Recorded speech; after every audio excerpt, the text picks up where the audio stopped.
All right. This is a bit of a blast from the past video, but a friend in the Return to Castle Wolfenstein speedrun community reached out to me about a potential issue that exists in the last map of Return to Castle Wolfenstein, and he wanted me to see what the bug was and how they could prevent it in their speedruns. So the user here that we're going to watch through all the way through, he gets into an issue where it doesn't seem to trigger the very last door to explode before you can progress to the last bit. So we'll go and walk through this. But note everywhere the user is. This is as far as the clip goes. So I'm not exactly sure where the bug exactly occurs at, but we'll go through it. We'll discover how that stuff works, and then remember how everything of this works. So just note where the player goes from this point on. So we're there's a little block, if you will, that he's standing on, like a platform. It's just really like a step.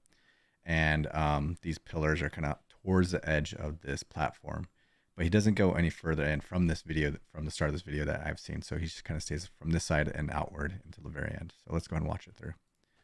So he kills Super Soldat 1. Now he's going to go and kill the second one. He's outside the pillars. Now he's just on the inside of the pillars, which is fine. Cool. And then at that point in time, he's expecting the door to open, but it does not. It fails to open. So let's go ahead and see what happens. He's a little bit frustrated, understandably. So yeah, so basically right here, the ground is supposed to explode with some lightning effects or wannabe effects, whatever you want to call them. But now he's kind of mad that. So let's see what happens here.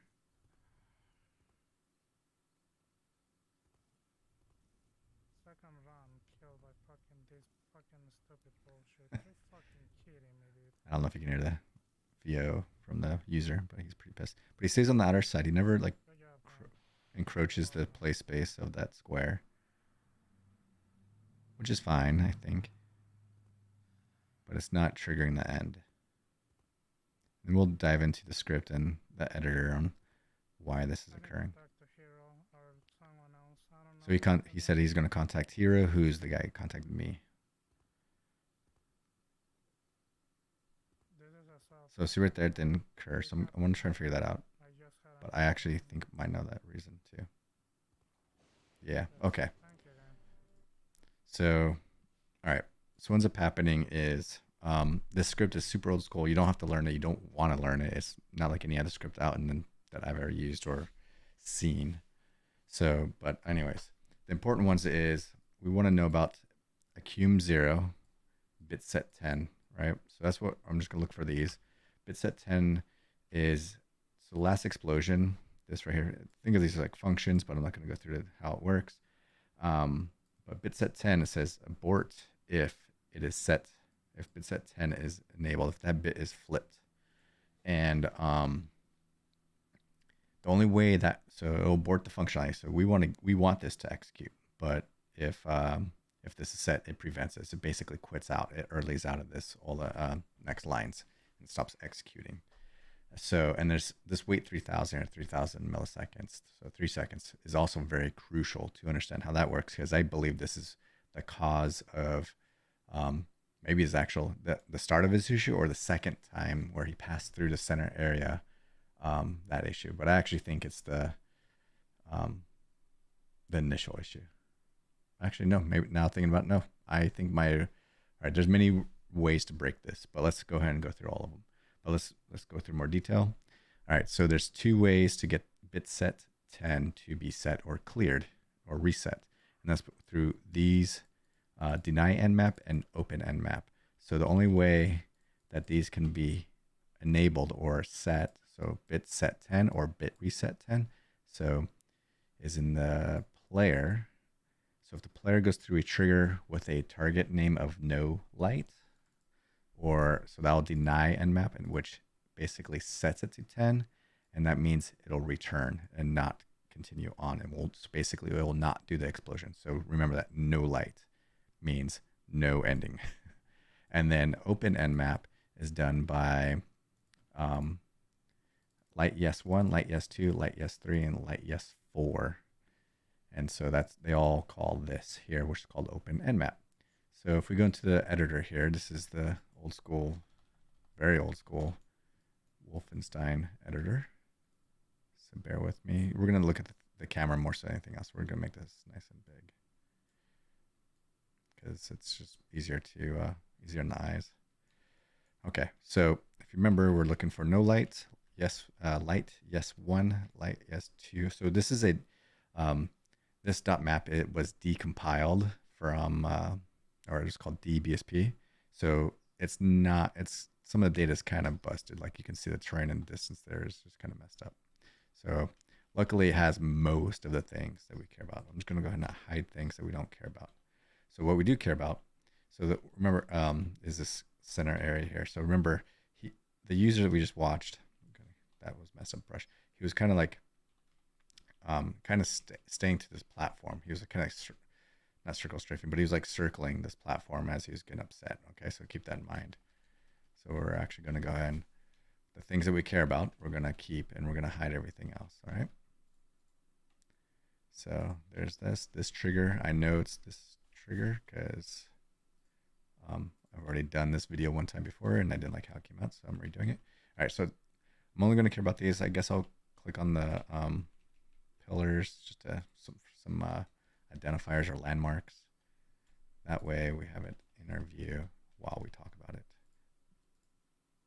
I don't know if that one over on the far right is supposed to be there, but all right, so Control H, I think, in here. All right, so there we go.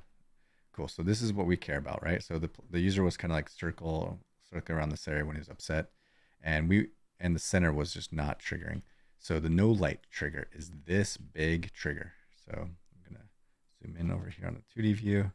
So you can see it's kind of a significant area, but it's not all the way to the edges of these pillars, right? So like it doesn't reach the pillars that he was just circling around. And then there's another thing too, are these triggers here. And this is some more bad data. There's supposed to be another trigger that's exactly looking like these that kind of surround this whole thing. These triggers are the light yes 3, light yes 4. There's probably 1 and 2. Okay. And the center one is the no light trigger. So remember, our functionality here is if the player touches the no light trigger, it'll say, hey, do not, it'll set that bit set to 10 to true or enable it. And if that is set, then it will abort. It will not execute. All right. So keep that in mind. So player hits that. And then actually what we'll do is we'll make a fake player. So where is this? So our player's out here, right? You can kind of see these triggers. They're orange. I might have to look. Actually,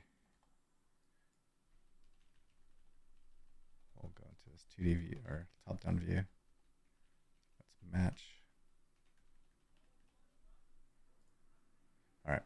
So for example, if the player goes in and we hit I'm basically faking on the player. If he hits this, all right. So let's go through the logic here. If the player hits this trigger at any time he's in here, so it'd reset it to 10, but I hit escape, so sorry. So that'll reset it, which is what we want, which is actually default state. That's fine. But if the player hits this trigger, so even that far, right? If you're just halfway in or even a quarter, like just an inch, it'll still trigger. And all these entities have a weight of 1. So once they triggered, they won't be triggered again for another second. So all these triggers are set the same way. So just keep that in mind. That is how that thing works. Hold on. I think you do this. Select. All right. So yeah. Let's go through the states again now. All right. So let's go ahead and say we killed the last bad guy, and he is SS2. So here's SS2, and we go down to the bottom, and here's his death. His death is going to say, cool, and start doing the end map loop. So we start doing the end map loop. It's going to say, hey, is abort if bit set 7. That means, hey, have we played the last explosion from, of the door exploding, all that stuff? We have not yet in this first case. So go ahead and continue. And it's going to say, cool, try doing the last explosion, or not even try, it'll do the last explosion.